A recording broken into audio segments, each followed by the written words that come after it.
Michael, a single father, was left with his 8-year-old daughter after his wife died in a car accident.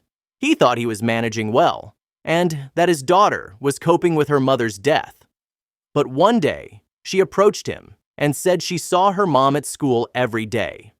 Before we start, subscribe to our channel and hit the bell so you never miss an upload from us. Also, leave a like right now to show your support.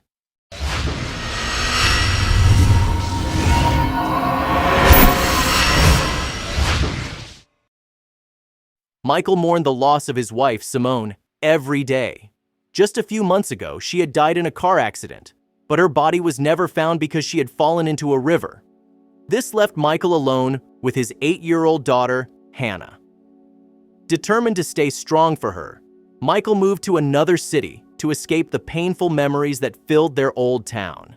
He knew Hannah had already lost her mother. He couldn't let her lose him too. Hannah slowly adapted to her new school and even seemed happy. Michael, on the other hand, had to learn to be both a father and a mother.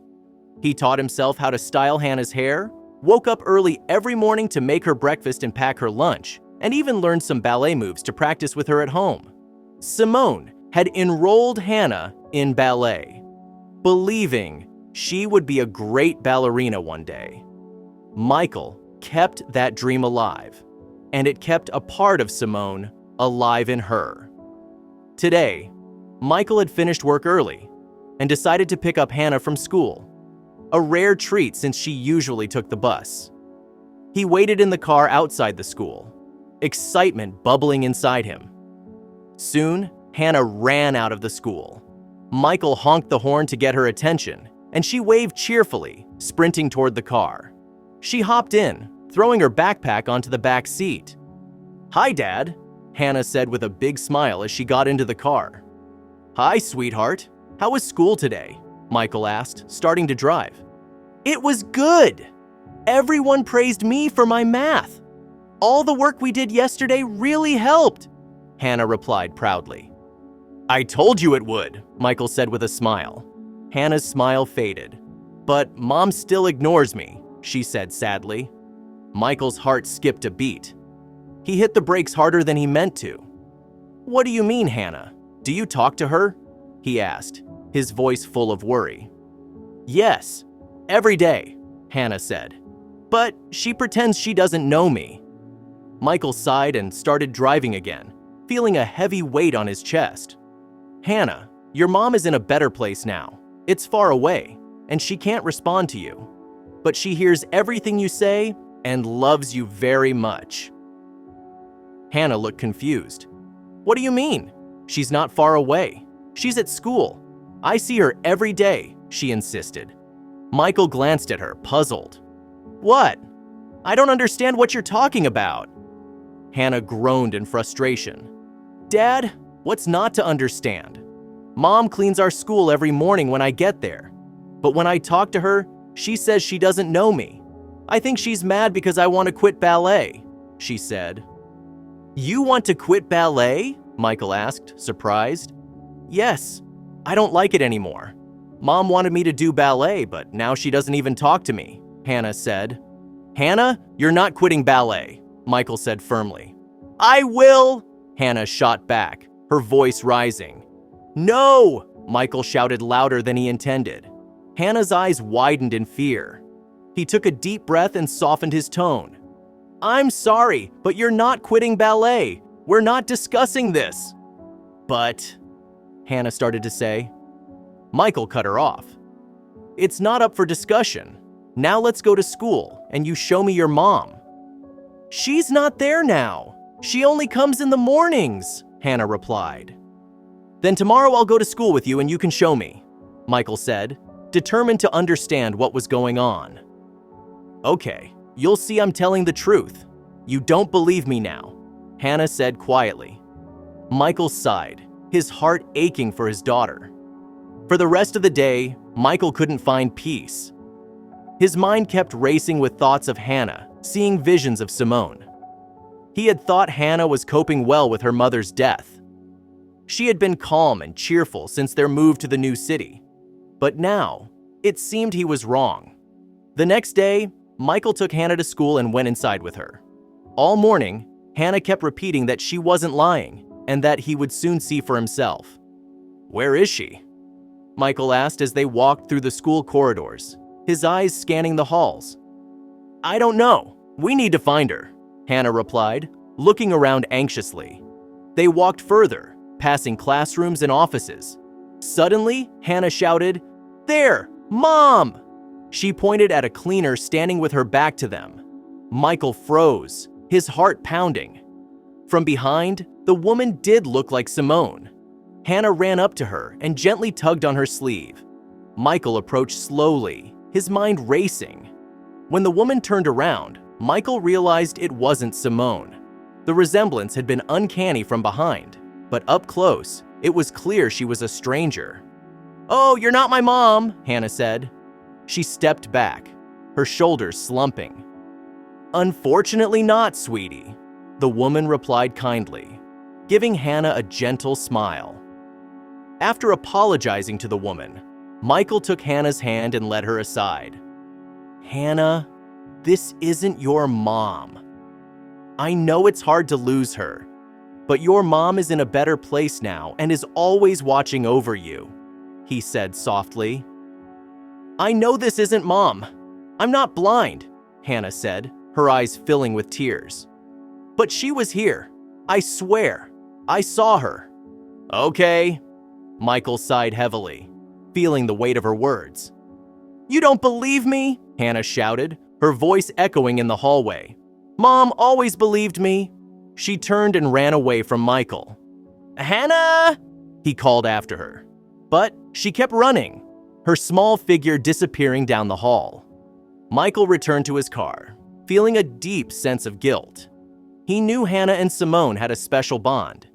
He realized he could never replace her mother, but he would try his best to be there for his daughter. Michael took time off work and scheduled an appointment with a psychologist for Hannah that very day after school. He picked her up and explained, "We're going to see a lady you can talk to about anything. She's here to help." Hannah crossed her arms and frowned, still angry with Michael. "I don't want to talk to anyone," she muttered. "I know you're upset, but this might help," Michael said gently, as they drove to the psychologist's office. When they arrived, the psychologist greeted them warmly. "Hi, Hannah. I'm Dr. Stevens. Would you like to come with me?" she asked with a kind smile. Hannah glanced at Michael, then reluctantly followed Dr. Stevens. After an hour, Dr. Stevens came out to talk to Michael. She looked thoughtful and serious. "How did it go?" Michael asked, his voice filled with concern. Dr. Stevens smiled reassuringly. "I don't see any signs of psychological issues. I don't think she's lying. Hannah genuinely believes she sees her mother at school." Michael frowned. "But that's impossible. Her mother is dead." "I understand," Dr. Stevens said, nodding. "But everyone grieves in their own way. Hannah might not be ready to let go of her mother. She could be seeing her in others." "What should I do?" Michael asked, feeling lost. "Support her, believe her," Dr. Stevens advised. "She's not lying to you. This is her reality right now." Michael nodded, taking a deep breath. "Okay, thank you." He picked up Hannah and they headed home. On the way, he glanced at her, noticing she seemed a bit calmer, less angry. He hoped this was a step in the right direction. The next day, Michael took Hannah to school again. As they arrived, her teacher approached his car. "I have some of Hannah's drawings to show you," the teacher said. Michael got out of the car, curious. "Sure, let's see them," he replied, following the teacher. The teacher handed him a stack of drawings. Michael flipped through them, astonished. "These are amazing. I didn't know Hannah could draw like this," he said, feeling a swell of pride. "She has real talent," the teacher agreed. Michael thanked the teacher and continued to look at the drawings as he walked into the hallway. He was so absorbed that he almost didn't notice what was in front of him. When he looked up, his heart nearly stopped. Standing there was Simone. Michael felt like he had forgotten how to breathe. His heart raced, and he couldn't move. Just then, Hannah ran out of her classroom, her face lighting up when she saw the woman. "Mom!" Hannah shouted, running towards the woman who looked exactly like her late mother. She turned to Michael with a triumphant smile. "I told you I was telling the truth." Michael stood frozen, his mind reeling. "Uh-huh," he mumbled, unable to form any other words. The teacher called Hannah back, and she reluctantly returned to her classroom. Michael, still in shock, slowly approached the woman. "Simone?" he asked, his voice shaking. The woman looked at him, clearly confused. "Excuse me?" she said. "Simone, is it really you?" Michael asked again, his heart pounding. "I'm sorry, sir, but my name is Evelyn," the woman replied firmly. Michael's heart sank. "Evelyn?" he repeated softly. "Sorry, I didn't hear you," Evelyn said, still looking puzzled. "How is this possible? How did you end up here?" Michael asked. "Sir, I really don't understand what you're talking about. I've never seen you before in my life. I think you must be mistaking me for someone else." "I need to get back to work," Evelyn said, turning to leave.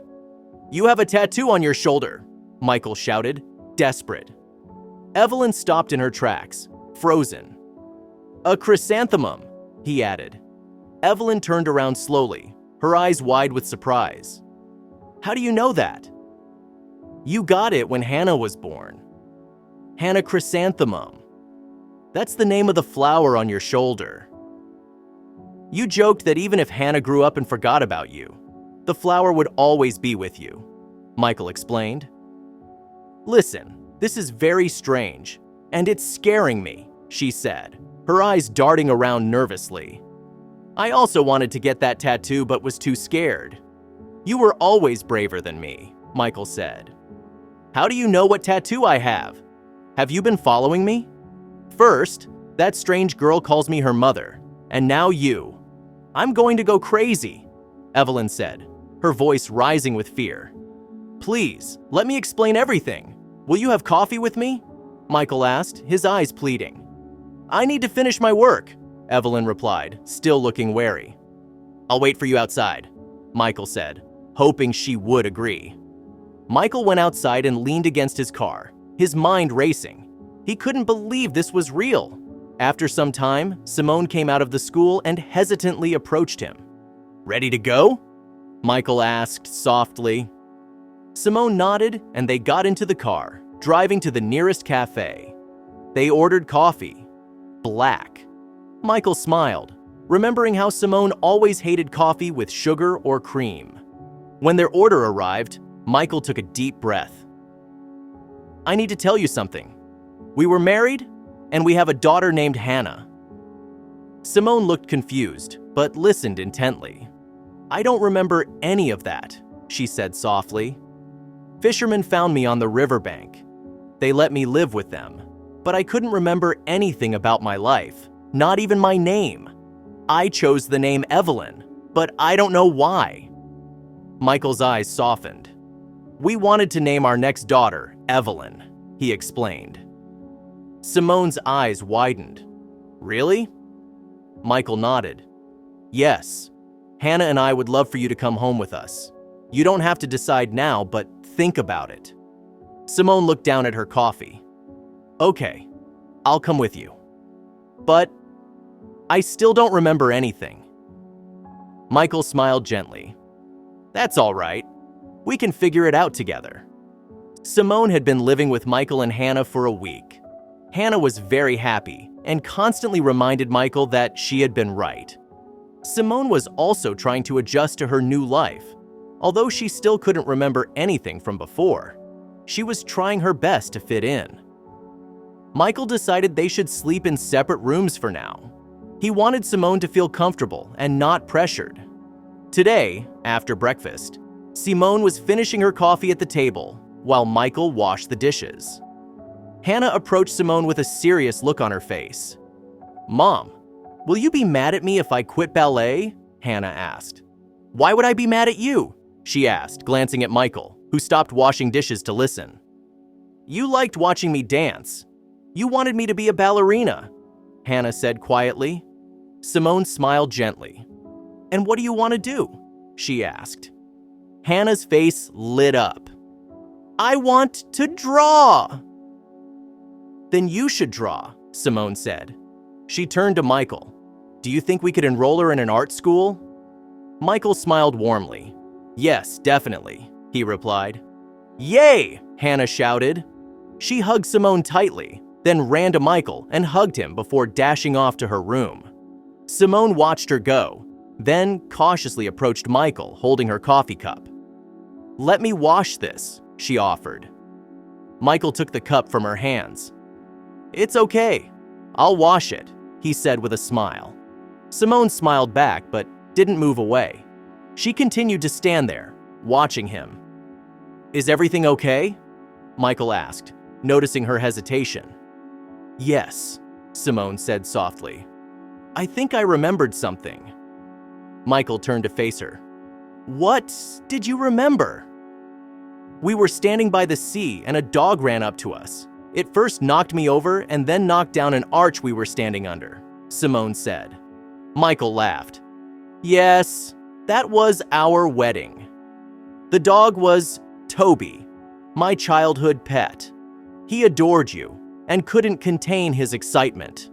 That was your favorite story from our wedding. Simone smiled. I think it will still be my favorite story when I remember everything, she said. Michael smiled back, and Simone tentatively hugged him. Michael hugged her back, trying not to splash her with water and soap. He felt warmth and hope flood through him. Just a few weeks ago, he couldn't have imagined feeling this happy again. As he held her, he realized how much he had missed this closeness.